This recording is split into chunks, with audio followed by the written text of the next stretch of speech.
The Mortise and Tenon is a square peg in a square socket. I'm going to saw a tenon onto here and chop a mortise into here. I'm going to use this chisel to chop out the mortise, so I'll make the joint the same width as the chisel.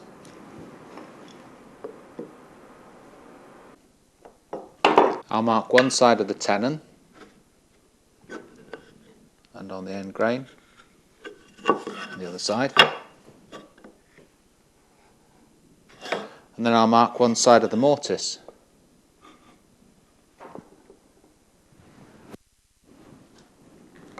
And then I'll set my marking gauge to the width for the second side of the joint.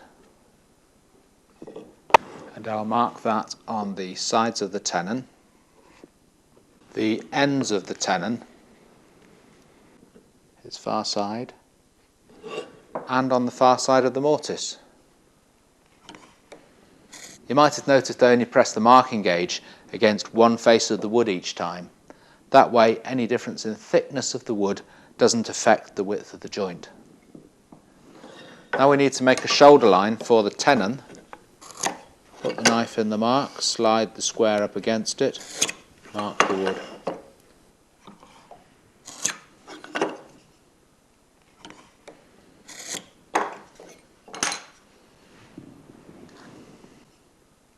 Now we've got the tenon marked out.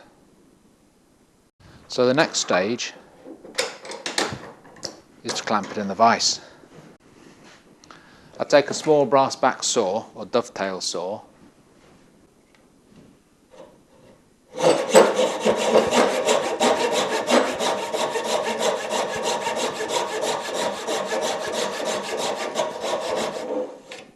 Being careful to stop at the shoulder line.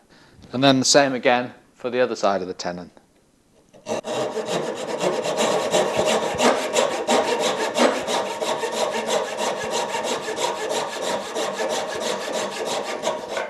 Just sweep away the sawdust. So that's sawn the cheeks of the tenon, and now I'll clamp the wood sideways in the vise to saw the shoulders.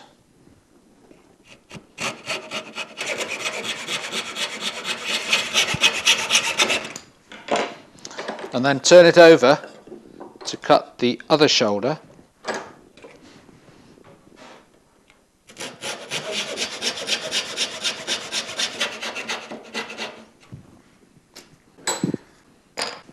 You can cut a tenon with just 2 cheeks to make the thickness of the joint, or you can have another 2 to make the length of the joint.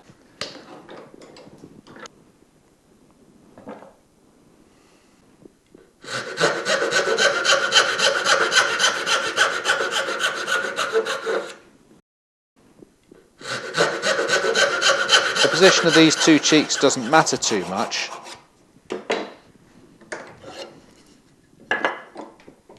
But the shoulder lines must match up.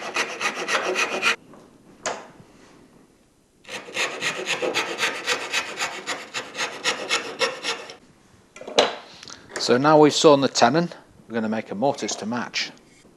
I know that the width I marked out for the mortise socket is the same as the width of the tenon, but now I've got to make them both the same length.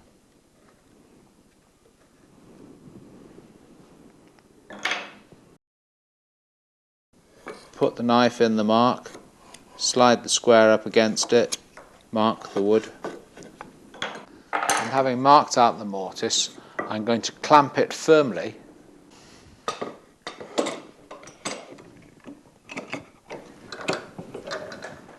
Now I'll take the chisel I chose at the beginning of the job and position this carefully between the sides of the mortise.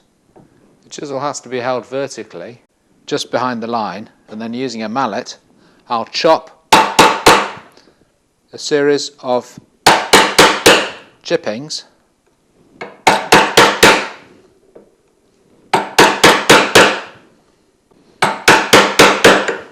and then turn it round to chop the far end of the mortise. And turn the chisel over to pare the chippings out before chopping again to make the mortise deeper.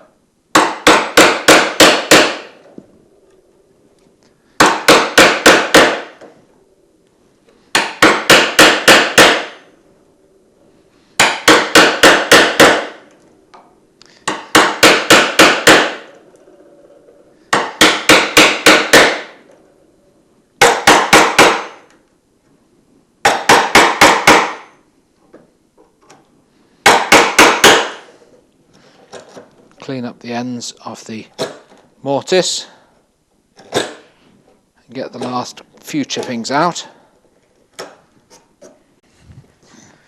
Now I can fit the tenon into the mortise.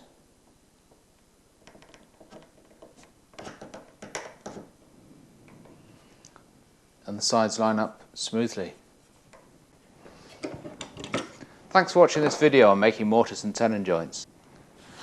I'm John Buller. Find out more about furniture making in my book Cabinet Making, a Foundation Course, also published in the USA as Furniture Making, a Foundation Course.